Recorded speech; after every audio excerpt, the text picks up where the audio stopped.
തീർന്നു. കുട്ടികൾക്ക് സ്കൂളിലേക്കും പോണം, കെട്ടിയോന് ജോലിക്കും പോണം. ഇനിയിപ്പോ നമ്മൾ എന്താ ചെയ്യാ? ആ ശരിയാ.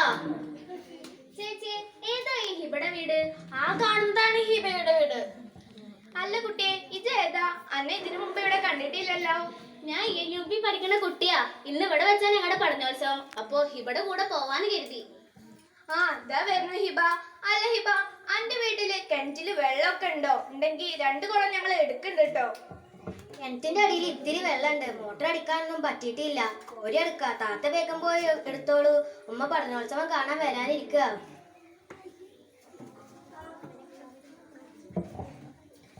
പ്രിയപ്പെട്ട കൂട്ടുകാരെ, ഇന്നലെ മാർച്ച് 22 ലോക ജലദിനം ആയിരുന്നുവല്ലോ. ഈ വർഷത്തെ ജലദിന സന്ദേശം ജലത്തെ സമാധാനത്തിന് വേണ്ടി ഉപയോഗിക്കുക എന്നതാണ്. മഴവെള്ള ശേഖരവുമായി ബന്ധപ്പെട്ട് ഒരു ഗണിത പ്രൊജക്റ്റാണ് നമ്മുടെ കൂട്ടുകാർ ഇന്ന് പഠനോത്സവത്തിൽ അവതരിപ്പിക്കാൻ പോകുന്നത്. നമുക്കൊന്ന് കണ്ടു നോക്കിയാലോ. ഈ കണക്കും കുന്തവും കേൾക്കുവാണല്ലോ നമ്മളിവിടെ വന്നിരിക്കുന്നത്. ഈ നേരം കൊണ്ട് നമുക്ക് വീട്ടിൽ പോയിട്ട് എന്തെങ്കിലും പണി ചെയ്തൂടെ?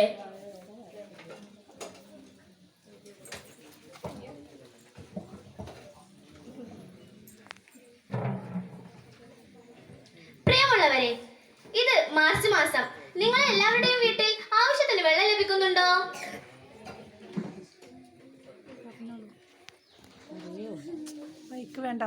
കുട്ടിയെ, കുറച്ചു മുമ്പ് കൂടെ ഇത് കണ്ടതല്ലേ ഞങ്ങളുടെ പ്രയാസം. കുറച്ചു മാസം മുമ്പ് മഴക്കാലത്ത് എന്തായിരുന്നു ഇവിടുത്തെ അവസ്ഥ? ഹാവൂ, പണ്ട് പാടത്തും പറമ്പത്തും എന്ത് വെള്ളായിരുന്നു. അതിലേക്ക് നിങ്ങളുടെ ശ്രദ്ധ ക്ഷണിക്കും മുമ്പ് ഞങ്ങൾ 6ാം ക്ലാസ്സിലെ കുട്ടികൾ ചെയ്ത ഗണിത പ്രൊജക്റ്റിന്റെ വിശേഷങ്ങൾ കേൾക്കാം. ഞങ്ങളുടെ ക്ലാസ്സിലെ ഏകദേശം 35 കുട്ടികളുടെ വീടുകളുടെ മേൽക്കൂരയുടെ നീളവും വീതിയും ഞങ്ങൾ അളന്നു കണ്ടെത്തി. പരന്ന മേൽക്കൂര ഇല്ലാത്തവർക്കും അളക്കാൻ സാധിക്കാത്തവരും അവരുടെ വീടിന്റെ തറയുടെ നീളവും വീതിയുമാണ് അളന്നത്. നീളവും വീതിയും ഗുണിച്ച് ചതുരശ്ര സെന്റിമീറ്റർ ഉള്ള പരപ്പളവ് കണ്ടെത്തി. ഞങ്ങൾ എല്ലാവരും ഓരോ മഴമേപ്പിടി നിർമ്മിച്ചു. മഴമേപ്പിന് ഉപയോഗിച്ച് ശനി ഞായർ ദിവസങ്ങളിൽ ഞങ്ങൾ വീട്ടിൽ പെയ്ത മഴയുടെ അളവ് കണ്ടെത്തി. മുണ്ടക്കോട്ടുരുശി, പേങ്ങാട്രി, പൊമ്പിലായ, ചെമ്മൻകുഴി, ഇട്ടിയംകുന്ന്, മോളൂര് തുടങ്ങിയ വ്യത്യസ്ത സ്ഥലങ്ങളിൽ വ്യത്യസ്ത അളവിലാണ് മഴ പെയ്തതെന്ന് ഞങ്ങൾക്ക് മനസ്സിലായി. അതിനെ 1000 കൊണ്ട് ഹരിച്ച് ലിറ്ററിലാക്കി. ഓരോരുത്തരെയും വീട്ടിൽ എത്ര സെന്റിമീറ്റർ മഴ പെയ്തു എന്ന് നോക്കി മേൽക്കൂരയുടെ അളവ് കണ്ടെത്തി. അപ്പോൾ ഓരോ വീടിന്റെയും മേൽക്കൂരയിൽ എത്ര ക്യൂബിക് സെന്റിമീറ്റർ മഴവെള്ളം വീണിട്ടുണ്ട് എന്ന് ഞങ്ങൾക്ക് മനസ്സിലായി. അതിനെ 1000 കൊണ്ട് ഹരിച്ച് ലിറ്ററിലാക്കി.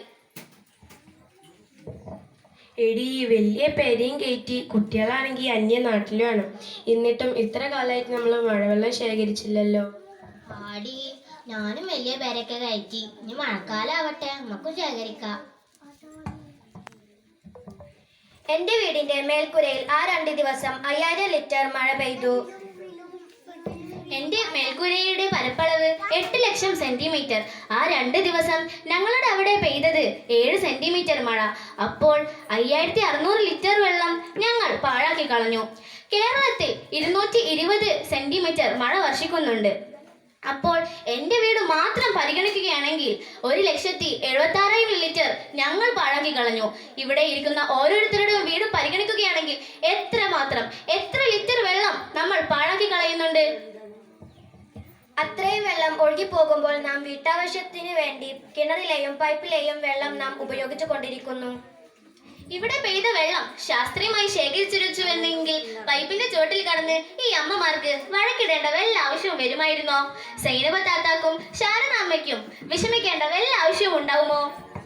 ഈ ലോകത്ത് ഇതുവരെ 2 ലോക മഹായുദ്ധം മാത്രമേ നടന്നിട്ടുള്ളൂ.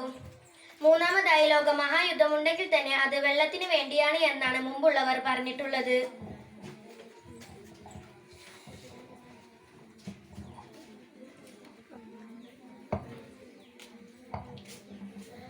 മഴവെള്ളം സംഭരിക്കാൻ ഞങ്ങൾ എന്താ കാട്ടുക?